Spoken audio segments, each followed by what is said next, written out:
तो दोस्तों, अगर आपके पास ऐसी पावर आ जाए जिससे आप दुनिया को रोक सको। फिल्म की शुरुआत में हमें एक आर्ट गैलरी दिखाई जाती है जहाँ पर कुछ लोग एक का पोर्ट्रेट बना रहे होते हैं। मूवी का मेन कैरेक्टर बेन भी यहीं पर मौजूद होता है। बेन की गर्लफ्रेंड से उसका ब्रेकअप हो गया था। बेन की गर्लफ्रेंड का नाम सूजी होता है। इस ब्रेकअप की वजह से बेन बहुत ज्यादा दुखी होता है, मेंटली किसी चीज पर कॉन्सेंट्रेट नहीं कर पाता और कई रातों से सोया भी नहीं होता है। एक दिन सुपरमार्केट में उसकी नजर एक पोस्टर पर पड़ती होती जिसमें लिखा होता है कि वो लोग वहाँ पर काम करने के लिए कुछ वर्कर ढूंढ रहे होते हैं। उसी दिन से बेन उसी सुपरमार्केट में काम करना चालू कर देता है। बेन के अलावा वहाँ पर 3 और लोग भी काम करते हैं, जिनमें से एक लड़की होती है जिसका नाम होता है शेरिन। बाकी 2 लड़के होते हैं जिनका नाम मैट और बैरी होता है। ये दोनों लड़के हवस के पुजारी होते हैं और लड़कियों के शॉपिंग बैग में एडल्ट टॉय रखते हैं ताकि वो उनका मजाक उड़ा सकें। जब बेन ने शेरिन को पहली बार देखा था तभी से उसे वो प्यार करने लगता है। बेन ज्यादातर अकेले काम करता है जिसकी वजह से वो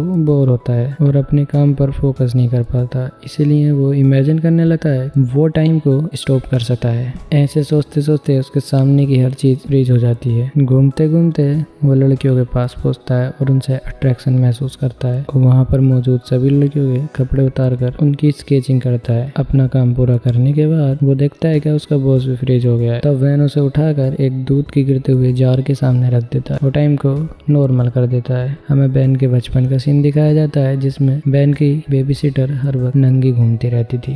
अपनी बेबी सिटर को देखकर ही उसे फीमेल बॉडी से एक अलग ही अट्रैक्शन होता है। इसके अलावा बचपन में बेन और उसका शॉन अपने से थोड़ी बड़ी एक लड़की नटालिया के पास जाकर जो इन्हें से पैसे लेकर इन्हें अपनी प्राइवेट पार्ट दिखाया करती थी। इसके बाद बेन अपने बॉस और बाकी कोवर्कर के साथ फुटबॉल मैच खेलने जाता है। तभी वो फुटबॉल बेन के बॉस से टकराने वाला होता है, पर बेन टाइम को पॉज कर कुछ पीने के लिए चला जाता है। तभी बेन देखता है कि वहाँ पर एक और बंदा है। फ्रीज होने के बाद भी वो चल सकता है। बेन उसका चेहरा नहीं देख पाता और वो वहाँ से भाग जाता है। इसके बाद बेन शेरिन के साथ एक डेट पर जाता है। डेट के बाद बेन शेरिन को उसके घर तक भी छोड़ देता है और वो दोनों चुम्बन क्रिया करते हैं। दूसरी तरफ सुपरमार्केट में एक लड़की कुछ धुआंधार टॉय खरीदती है जिसे देखकर मैट और बेरी बहुत खुश होते हैं। इसके बाद बेन का बॉस एक पार्टी ऑर्गेनाइज करता है जिसमें वो अपने पूरे स्टाफ को इनवाइट करता है, जिसमें शेरिन बेन को अपने साथ चलने के लिए कहती है। इसके बाद बेरी और मैट बेन के पास कॉल कर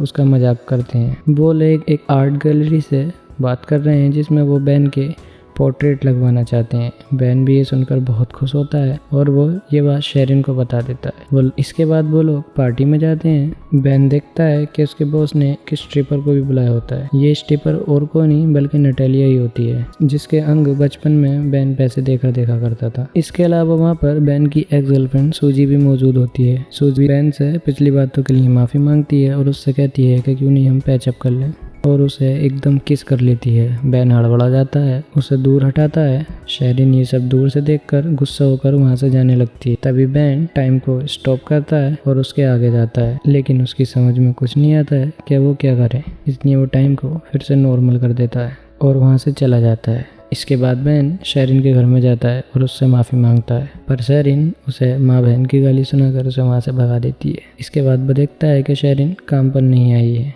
क्योंकि शेरिन ने अपनी जॉब छोड़ दी होती है। बेन इस सब से बहुत ज़्यादा परेशान होता है और बेन उस आर्ट गैलरी में जाता है जिसका नाम बैट और बेली ने लिया था। वहाँ पे जाकर उसे पता चलता है कि उसका उन दोनों ने चूतिया काट दिया था, लेकिन फिर भी उन लोगों को बेन का आर्ट पर बहुत ज़्यादा पसंद आता है, इसलिए वो उसका एग्जीबिशन कराने के लिए तैयार हो जाते हैं। इसके बाद बेन शेरिन को इस एग्जीबिशन का लेटर देता है। जब शेरिन वहां पहुंचती है तो वो बेन के आर्टवर्क को देखकर चौंक जाती है, क्योंकि बेन ने सबसे ज्यादा शेरिन की ही पोर्ट्रेट बनाई होती हैं। वो बहुत ज्यादा खुश होकर बेन को कांग्रेचुलेट कहती है और उसे वहीं पर चुम्बन क्रिया करती है। बेन तभी टाइम को स्टॉप करता है, लेकिन इस बार शेरिन भी चल सकती होती है। तभी बेन उसे बाहर लेकर जाता है जहां स्नोफॉल हो रही होती है और वो लोग बाहर किस करते हैं, जहां पर ये मूवी एंड हो जाती है।